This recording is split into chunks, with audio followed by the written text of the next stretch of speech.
Sve te neblo jesmo najebali sad za vikend. Nismo mi bolani bili svjesni koliko su ovdje ljudi osjetljivi na te stvari. Ušli u pekaru i napravili životnu grešku. Aranđel tražio burek sa sirom. Sunce ti jebem. Izlazi radnica iz pulta i zamahnu rukom od poda skroz, zavali Aranđela šamarom. Masa od 120 kila pada, a ja kao ukopan stojim. Ne znam šta se dešava. Pade kao pokošen od šamare. Još njoj masne ruke, to je puklo kao da ga je udarila ašovom.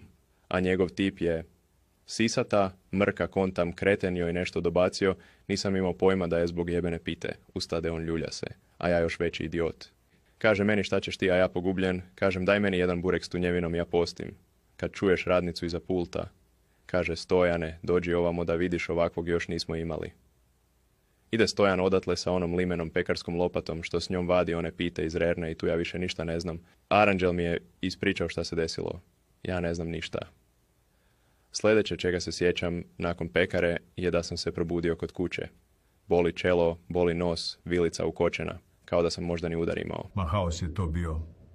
Ja jedva došao sebi, ustao s poda, zuji mi u ušima, još pokušavam skontati šta se desilo i što me žena ošamari, gledam Iliju kako nešto priča s njom, još ne čujem i ne znam šta se dešava, samo vidim da se ona okreće i nekome iza nešto govori. Izlazi pekar, povisok ljudina, drži onu lopatu, krv ti jebem, počeo sam mucati od traume.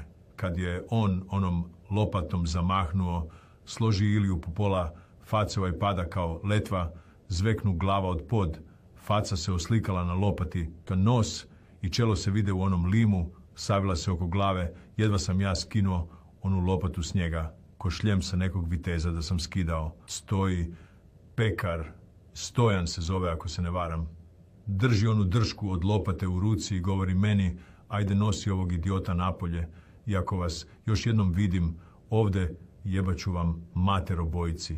Skontam da smo debelo zasrali i da u policiju ne smijem ni otići, jer bi i tamo možda dobili batina.